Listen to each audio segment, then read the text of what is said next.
Hello everyone, my name is Lowko and welcome back to a professional match of StarCraft 2. Today it's time for a top level game of Terran versus Protoss where we find ourselves on Hardwire. Now spawning right here in the top right hand corner of the map and playing with the blue SCVs from France, we have Clem and his opponent in the opposite corner with the red Protoss pieces from Germany. We are looking at ShoWTimE's main Nexus. Alrighty, now this particular game was played during the DreamHack Valencia European Regionals. I know, it's a bit of a mouthful, but apparently this game is absolutely amazing. So I have no idea who ends up winning this. I'm not entirely sure what to expect from this game either, but apparently we are in for an absolute treat.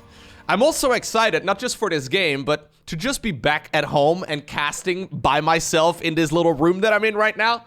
So in case you don't follow me on Twitter and on Instagram, because I posted about it quite a bit over there. But anyways, last week, from Thursday through Sunday, I spent over in Germany. Then a couple days before that, I had some people staying at my place. And then we also had, of course, TwitchCon that I also attended. So basically what I'm trying to get at is that, like, the last couple of weeks have been a little bit chaotic. And the majority of the videos you've been watching on this channel... Thanks for watching them, by the way, if you did, because the videos have actually done really well. But the majority of those videos I prepared in advance. So I believe that the last time that I casted StarCraft 2 by myself in this room is probably like 2.5 weeks ago. Which is not the way in which I normally make videos, okay? Like, generally speaking, when it comes to... Maybe this is not the way that you should be making videos, so maybe don't take my advice. But generally speaking, what I like to do is I make a video in the morning, and then I post that same video at night. I never really work with, like, a bunch of videos made in advance. So, generally speaking, I don't really, you know, do it that way. I mean, obviously, I casted a lot of StarCraft 2 in Germany, right? So, I went to Home Story Cup to commentate a StarCraft 2 tournament, but it's very different to commentate with a bunch of other people, especially at a Home Story Cup, which, in case you haven't watched it, that's usually a little bit more of a laid-back, a little bit more of a relaxed event, where basically the production purposely wants you to be drinking cocktails just so, you know, the casts get a little bit crazier. Anyhow, Clem right here, going for an attempted bunker. Maybe this is ShoWTimE also looking at that probe scout or the SCV scout. He saw, I believe, the angle that SCV came in from, so maybe he was a little bit concerned, or maybe he just doesn't want to deal with a bunker instead of his natural. Doesn't happen, though. Timings here from both of these guys are on point. Reaper is going to be pushed back easy peasy. Anyways, right before, you know, the last 2 weeks or so, I also went on holiday for a little while. Well, not right before. I had some time in between to prepare some additional content too. But the last, I want to say, like, month and a half or so, I've been working to try and get videos done in advance. And I've been scheduling videos in advance as well. And that's not usually the way in which I like to work. So, yeah, pretty excited to be, since I don't really have anything coming up right now over the next couple of months at the very least. I mean, maybe something will pop up, I'm not sure, but for now at the very least, it seems like I'm going to be able to get back to my regular routine, with this one being the first video. Right? Pretty nice. Feels pretty good. Got a lot of good StarCraft 2 coming your way. Don't forget to subscribe. There's probably going to be the Home Story Cup replay pack, which I will definitely cover some games from as well. There's the DreamHack Valencia regionals that they just released the replays for too, so I've got a lot of top level games of StarCraft 2 coming your way. Plus, we are coming up on 500,000 subscribers.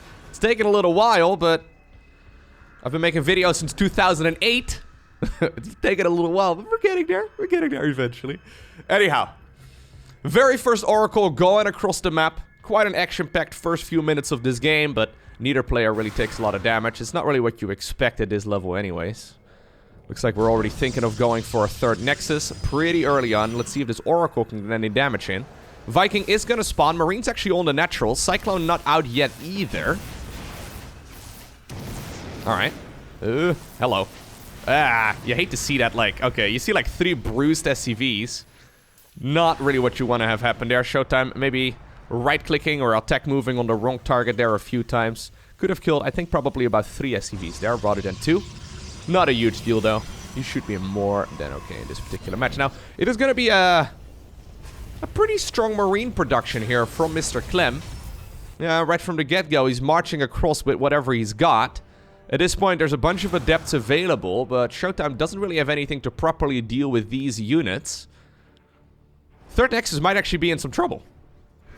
Like, there's no shield battery or anything along those lines set up. There's no shield battery in the natural either. I mean, it could go for the natural, but that might be a bit overly aggressive. Yeah, Protoss just invested into a whole bunch of resources here into a bunch of tech, right? So we've got a Twilight Council. Pylon is definitely going to fall. There's a Phoenix coming up. Phoenix is going to be quite helpful if it can, for example, lift up that Cyclone. But third Nexus indeed is in a lot of trouble. Now, it does have quite a bit of health too. So if ShoWTimE can just get a couple more Warpins, that would be amazing. He actually hits a supply block. Alright, that explains why he doesn't have as big of an army as you'd like to see. No, I think the third Nexus should still be okay, right? Guardian Shield here, by the way, super important. So I actually like that Clem is running. Okay, Viking Lens as well. Viking stents its ground. Okay, that's kind of cute. Viking here keeping these Marines alive for a little while longer at the cost of its own life. Saddest thing I've seen so far today. But at the very least, the Nexus lives. And it looks like we're now transitioning towards a bit more of a macro-focused game, right? So, Terran did add on a lot of production. That Widow Mine is definitely not stuck. Is it? Is it stuck? It's on a hotkey. I don't know, it's not moving at all. I feel like it's not stuck. I feel like it can move out of there, but maybe it is. Sometimes in StarCraft 2, yeah, I think it is. It actually... That actually kind of sucks, because he's going for a continued push over here. Having one less Widow Mine, it definitely does change the way that these engagements work. Anyhow, Observer here scouts everything. Stasis Ward at the front, slows down his army ever so slightly. There's an Immortal out at this point. I saw the Robo Bay finishing up. So with the Robo Bay finishing, there should be the potential for Colossi here going forward. But for now, I don't think that ShoWTimE really has that option. If ShoWTimE defends this, though, with minimal losses, he's going to be in a really good spot, right? Since he's already got that third Nexus. Third Command Center is only just now about halfway done.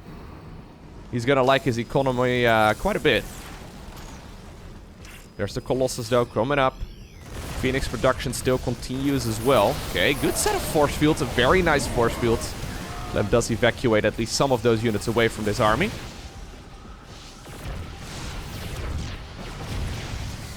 Alright.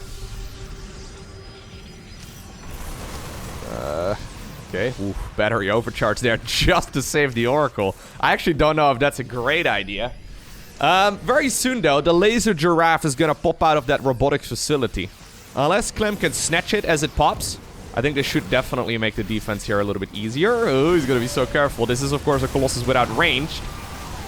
We do have a couple of nice lifts right there on the Widow Mines, taking those out of this equation, and I think just like that, ShoWTimE managed to hold on quite comfortably. Now, in the meantime, of course, SCVs have been produced for the third base. Orbital Command is going to finish up over here as well. And even though we've had several skill checks so far in this game, neither player really took a critical amount of damage. And I think this always is the situation that ShoWTimE likes to be in. So I have to do this, okay? This is a game where I feature ShoWTimE. I know the German fans like it. When I, well, call out his German nickname, they call him Die Mauer, which I apparently pronounce wrong, or at the very least in a funny way. Either way, it means, well, the wall, right? So apparently playing against ShoWTimE, I've never played against ShoWTimE, but apparently it feels like you're playing against a wall, because the man just always has the right amount of units at the right place at the right time.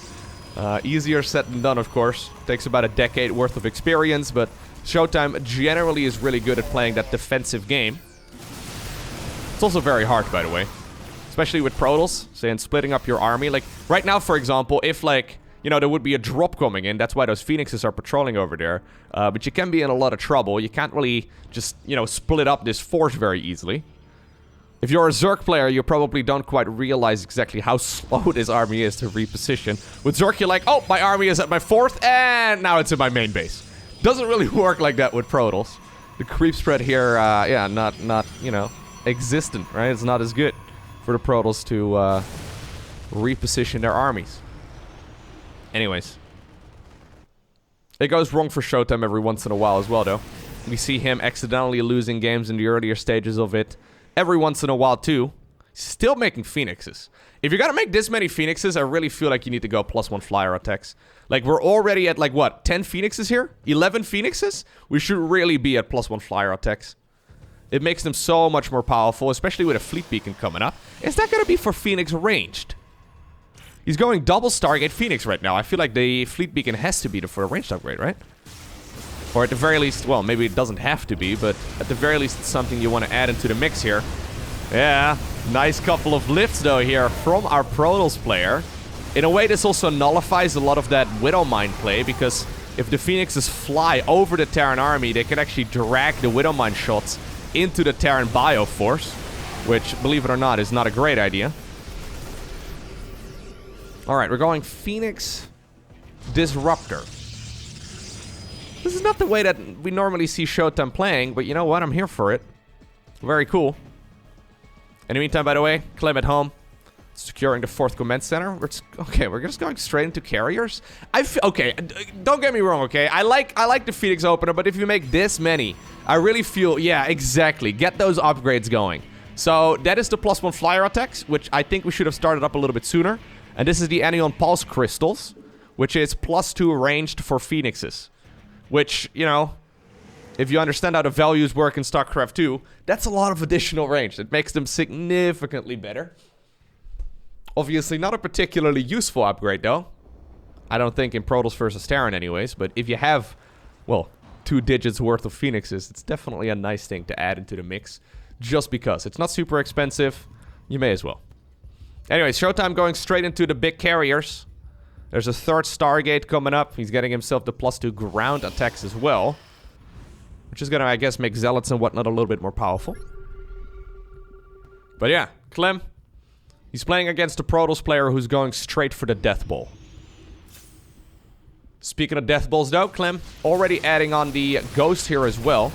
The Ghosts here are gonna be an absolutely critical part of this Terran army.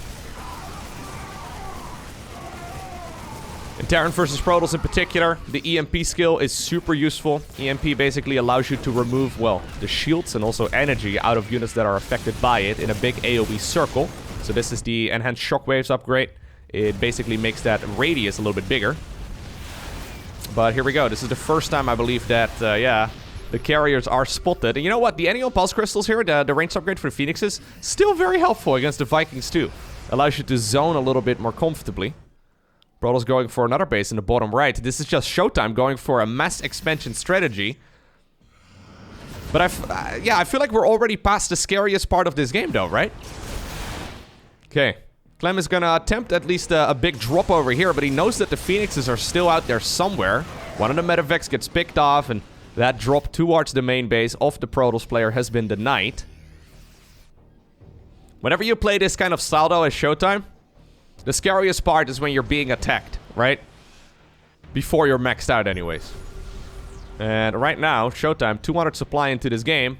3 carriers are just about to pop. Okay, maybe 1 carrier is just about to pop, 2 more on the back of it. Either way, I think he survived the hardest part in this particular match. Now he just has to close it out. Clem at this point has picked up on the fact as well that this is going to be a mass Skytools transition. Alright, yeah, nicely done. Good set of force fields there once again. The 1 hero sentry. I would have liked to see that carrier turn around and maybe, well, aid in this battle too. Actually, a couple Marines here get picked up. Maybe a Ghost or 2 as well. If it's only Marauders on the ground left over, yeah, the rest of that army can be cleaned up easy peasy. Those Phoenixes have provided so much value in this game so far. The rest of the Terran army, though, turns around. Tries to come in for the rescue. Alright. So in the meantime, on the side of the Terran, we now have 6 Vikings being produced at once. This is obviously an amazing transition here for the Terran player because, well, the Phoenixes get countered by the Vikings, the carriers get countered by the Vikings, and of course, so do those, what are they called? The Colossi, right? The Colossi are also not particularly good against Vikings. Alright. Problem is if you get too carried away with the Viking count, so right now we're at 19. Yeah, if you get too carried away, at some point you might accidentally find yourself with well, a huge flying army, but not really an army on the ground. I mean, technically speaking, you can of course land those Vikings as well, but against like a mass gateway transition, those Vikings would be in a world of trouble, and they're definitely not going to be as useful. Drop over here on the right side of the map also gets denied. I've got a feeling that this is also a one-way trip for this Medivac. Phoenix is still on the hunt. This is where that stutter step, though, is coming in. Nicely done here by Clem. Trying to pick off whatever he can. Disruptor Ball goes around this side, but the Terran army is already going around the left corner. Another carrier in a lot of trouble. Miss rally right there from ShoWTimE, or at the very least, That wasn't on the right hotkey. Disruptor goes down as well. Beautiful moves here by Clem. Very nicely done. Clem going for his 4th starport right now. Wait, did I just see another starport? Am I crazy? Yeah. Okay, he did go for his 4th starport, and he's also adding on the fusion core. If he's going for a fusion core, I do believe that this is going to be for Liberator ranged, at least initially. But keep in mind, the man could always go for a couple battle cruisers. And if this is why the reason, or if this is the reason why this game got recommended to me, okay? If we're gonna have like mass carrier versus mass battle cruiser armies, I'm here for it. That sounds amazing. That sounds very good. Tactical nuke coming up here for Clem as well. Building armor coming up for Clem. He's getting all of his late game upgrades. He's already at +2 actually, which is quite good. Same can be said here for Protoss. Protoss a little bit ahead when it comes to those air upgrades. Yeah, this is about the time in the game though where I think those Phoenixes are, even though they've been incredibly useful, I think that they are starting to, well, outgrow their use here. I think it is about time we start getting rid of those. I mean, at the very least, they can hang out for a bit longer, but wouldn't be surprised if ShoWTimE is going to YOLO them in a mineral line here in a little bit. There's the advanced ballistics upgrade, so that's Liberator ranged. It's going to make Liberators significantly better, so apparently that's Clem's part, or Clem's plan, rather, to get rid of all of those Protoss ground units. So eventually we are gonna arrive at a mass Terran Sky Terran army, right? Not a very common unit comp, but definitely very powerful.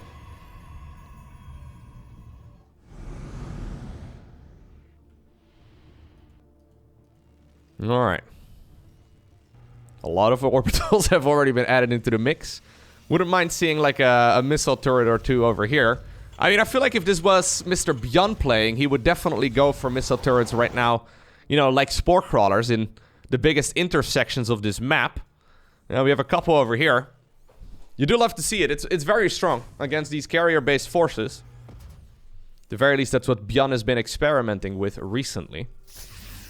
But I do believe, yeah, ShoWTimE is not actually planning on sticking around on just flying units for the majority of this game. He's going for a lot of additional gateways, and he's still upgrading ground units too. So that's obviously the strength right here of Protoss, right? In these types of games, they can very quickly re-max with just a couple of warpins on an entirely different army. Kind of the way in which, like, Zergs like to go for a tech transition too. Those observers, by the way, have been amazing. Either way, tactical nuke, numero uno. Going for a little bit of an attack right over here on the right side of the map. Looks like this will be the night for now. Another Nexus comes up as well. Not bad. Look at this guy. 8 kills to his name already. Looking to add more. Okay, Fleet Beacon is gonna go... never mind. Yes, yes. It is gonna go down inside of the main base of the Protoss player. Who's just gonna replant those structures. He doesn't really care all too much. Although, actually, the Cybernetics Core was denied there for a little while. Would have liked to see a second Cyber Core, to be honest. Does he realize he lost the Fleet Beacon? He must. That thing was under attack for like 15 seconds. Anyways. Another tactical nuke coming right up. There's indeed... okay. Yeah, this is what I wanted to see. There's indeed that transition towards mass missile turret. So the missile turret's kind of used like spore crawlers here to deny as many of those interceptors that those carriers are carrying. There's 80 of them in total. Poor guy. That was the feedback right there from the High Templar.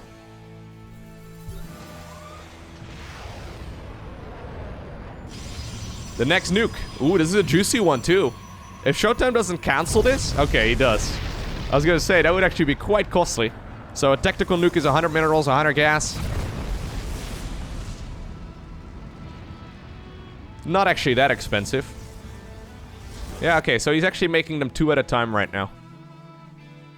Here's another... dude, this doesn't work, man. That's the second time we've seen a ghost try to just walk its way through those Protoss armies. Probably not ideal. Alright, now I do think we're right around the point, though, where ShoWTimE actually wants to go for a bit of a move out, too. I mean, or not. This is ShoWTimE, after all. He's been maxed out for quite a while, and he's got, well, look at the amount of resources in the bank right now. These bases over here at like the 3 o'clock and the 9 o'clock position right here on the map, they are going to be rather difficult to actually properly mine. There are a lot of command centers available. Clem really needs to probably stop making these though, because he's now... Yeah, he's going for like 13 orbital commands, which is amazing, of course. You can scan your opponent's army basically the entire time. Yeah, look at that. He's just scanning wherever he likes.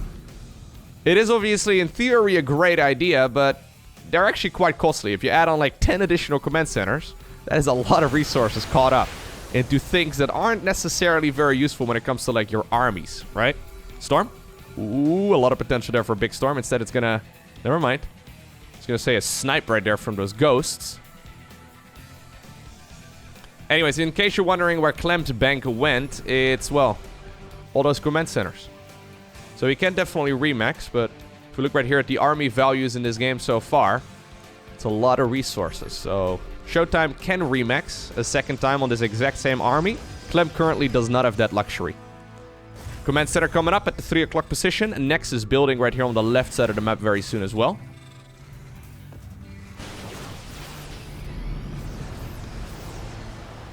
Okay, disruptors. Nope, not gonna happen. Nice zoning right there with those liberators. There's another starport. How many starports with tech labs do we have? 0. I would like to see a mass battle cruiser transition. That would be a lot of fun, but... Okay. Ooh, Vikings getting dangerously close, but the High Templar also are ready to land the... Wait, he doesn't... Oh, he just tried it! Okay, I was gonna say, those Vikings were very close to getting stormed to death, but apparently he forgot researching storm. Okay. Well, luckily he found out now, before the armies actually clashed. That would have been a disaster if he tried to storm this force and he couldn't. Storm is actually super critical. If Clem realized, he would be in a lot of trouble. ShoWTimE, that is, because I think that this Terran army could just waltz straight through it, assuming the disruptors don't hit either. But, I mean, I think those Vikings, at the very least, could have been quite a bit more adventurous, just gunning down those carriers one at a time. Because what are you going to do? Like, maybe blink a couple of stalkers underneath, but whoop-de-doo. He doesn't really care too much. He can remake those Vikings in a heartbeat. Alright, there's a lot of static defense coming up, though. Yeah, for both the Terran and the Protoss. At this point, ShoWTimE finds out about this base over here. At the same point, there's also a battle happening here on the left side of the map. Ghost does fall, but at the very least, the nuke was already finished channeling. Okay, disruptor balls, of course, can deal damage. 2 structures.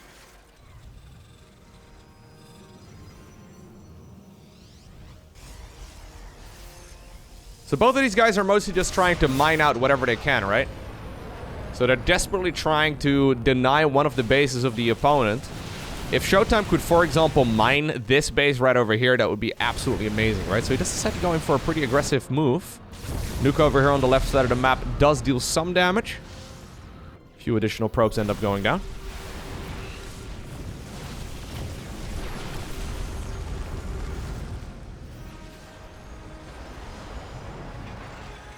Okay. How many missile turrets are we at? 45. With more coming. It is really like a Zerg versus Protoss, I guess, right? It's what we see all the time in ZVP. We see players going up to like 50, 75, sometimes even 100 spores in the most extreme games. Yeah, it's pretty good. Alright. So now that ShoWTimE apparently sees the amount of army here that his opponent has, and now that he's lost a couple of units, he's replacing that lost supply with Tempests. I think Tempests are a really good idea, especially in combination with Oracles, to gun down the missile turrets from a distance. Anyhow, Protoss army is gonna try and work on the base on the right side of the map, and looks like that, well, that command center is definitely gonna go down. At the same time, though, the same thing is happening on the left side of the map with the base at the 9 o'clock position. An eye for an eye. Protoss moves forward. Trying to go after one of those bases that still has scraps of mineral fields. I think that's 2 additional command centers going down as well if he stays around for a little bit longer. Yeah, Protoss actually trying to realize, okay, trying to think of what they should be doing next. 1 command center at the very least goes down. This one may very well get picked off too, although SCVs are on the ground to try and repair it. 24.5 minutes, more than that, into this game. And I have no idea who's winning this. Dark Templar, of course, an option. Could always see, like, that's what I'm a little bit concerned for in this game here for Clem, that at some point they will clash. And the armies will trade. And at that point, there's going to suddenly be a massive amount of Protoss ground units. Be it Stalkers, Zealots, or even Dark Templar. ShoWTimE can remax on basically any army that he likes. And he can do so quite quickly. Now, the amount of production structures here for Terran is also quite high, though. Yeah, so we're at 5 starports and 8 barracks. So he can remax quite quickly, but still not as fast as a Protoss player can. Well, I guess that static defense will probably buy quite a bit of time. Alright. Disruptors definitely hungry for one of those big connections. 1 Marine only over there. Ooh, another unit. Nicely done. Good micro there from the Terran. Dark Templar on the right side of the map trying to be a nuisance too. 4 more command centers? Dude, we gotta stop with the command centers. I guess Clem looks at his bank, he's like, well, 10,000 minerals is too much, right? Is it though? At some point, I guess the advantage that he does have is that he can just land one of these orbitals and just mine with like literally 24 of those mules all at once. And that base is gonna mine out extremely quickly, but we're already at a ton of orbitals and he's adding on more, which, like, there has to be an upper limit, right? I feel like 13 orbital commands, really? I feel like that's too much.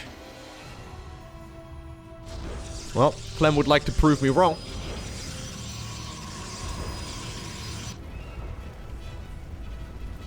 Alright, looks like this base at the very least is somewhat safe. I would love to see at least a bunch of mules landed here just to try and slow this down. Or, well, slow this down for the Protoss player, that is. Speed it up for the Terran. Goes from the other side of this little crevice. Landing a nuke. Nicely done. Okay, good feedback as well. EMPs, feedbacks all around. The little spellcaster minigame of Terran versus Protoss. High Templar facing off against Ghosts. That's a lot of Vikings, man. 41 Vikings? Are you kidding me? It's sometimes hard to say when they're all clumped up together like that, but he's adding on more. He's going to like 50 Vikings. Alright. That is a lot of Vikings. Yep.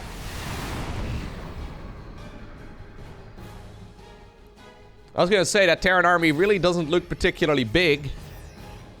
My god, that's like 1 storm away from being an absolute disaster though, isn't it? Like, Vikings have quite a bit of health. So, 135 health right here on these Vikings. Storm deals 80 damage.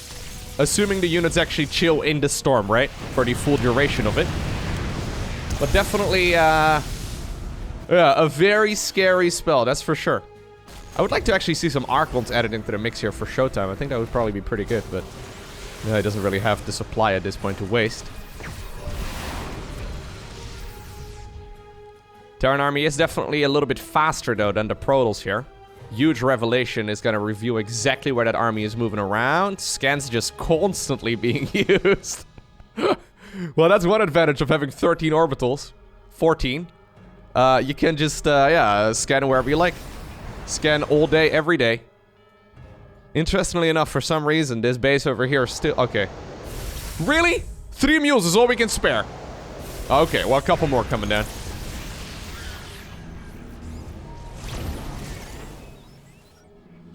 Let's see where the upgrades are currently at. So we do have all of the upgrades right here for Terran. Protoss still lacking 1 of them. So that's the +3 air armor coming up. Actually surprising how slow ShoWTimE has been with those upgrades. Especially Storm missing that one, absolutely massive. But missing one of the armor upgrades at this point too is actually quite bad for him. Like, the game is balanced around both players having maximum upgrades, right? If you're missing one of them, it definitely does not make things easier for you. Okay. Nexus will go down.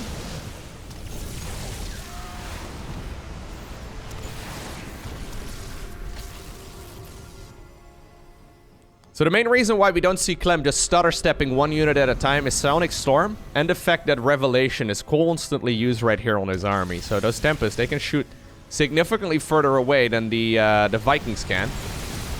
Still though, if he gets a good engagement, he'll be happy to pick off one of those units at a time.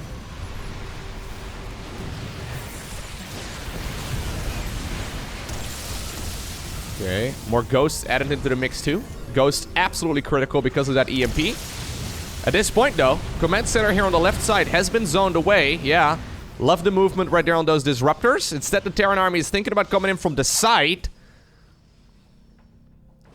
They're gonna have to fight at some point. They've been tiptoeing around each other for a while, but they're gonna have to fight.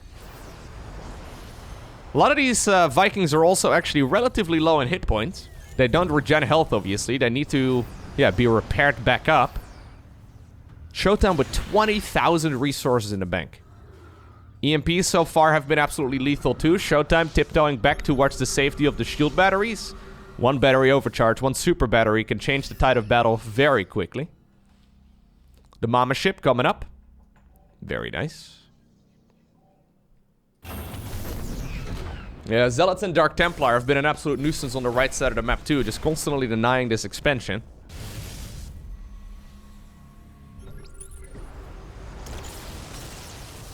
We're getting to the point though where like most of the map is mined out. If this game continues onwards for a little bit longer, I guess these guys don't really need to mine though. It really doesn't matter exactly, like they can remax with the amount of resources that they have right now. I mean, StarCraft is normally a game of economy, but at this point, I think we've finished the economies. Alright, Air Armor level 3. Finished. Both players completely maxed.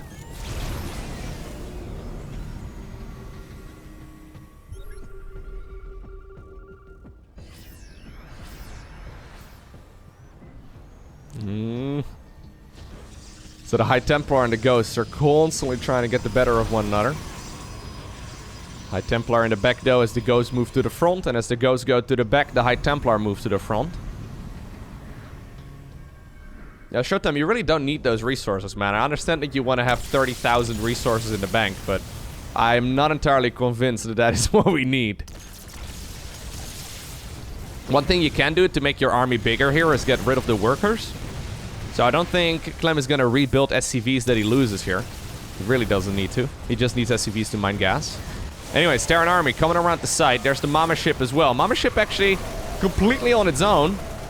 One shot from the Vikings. No? Really? It lives? Oh, I guess the bubble right there, Time Warp, is quite helpful. I did not think that that mothership was going to live. So we are literally going up to 50 Vikings here. Thank you, Clem, for giving me a title for this video. I don't know what I'm going to title this video, but 50 plus Vikings is not something we normally see in a game of StarCraft 2. Okay. So this is apparently the moment where ShoWTimE is like, well, if you're not going to mine those minerals because I keep denying them and you don't want to commit army in that location of the map, don't mind if I start running out some of those resources instead. At this point, though, a few of the Ghosts have made their way on over towards the right side, and they're going to pick up the Ghosts one at a time. Or, sorry, the probes one at a time. Another tactical nuke will land. Oh, that was a little bit overly ambitious. One of the Ghosts actually ended up going down. The other ones apparently got hit by the radiation. Not ideal.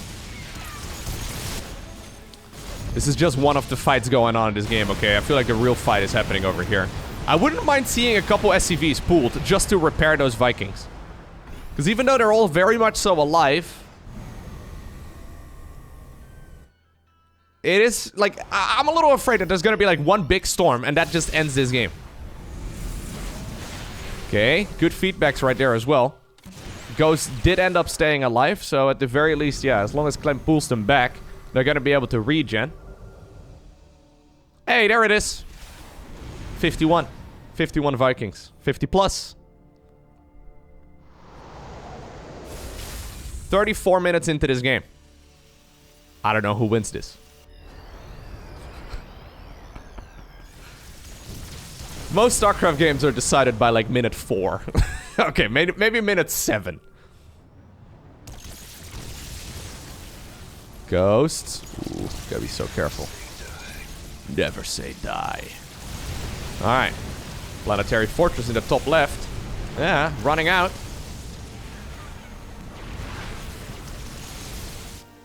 Another base has been taken here on the right side of the map. Attempt number 17 for Clem to try and mine the 3 o'clock.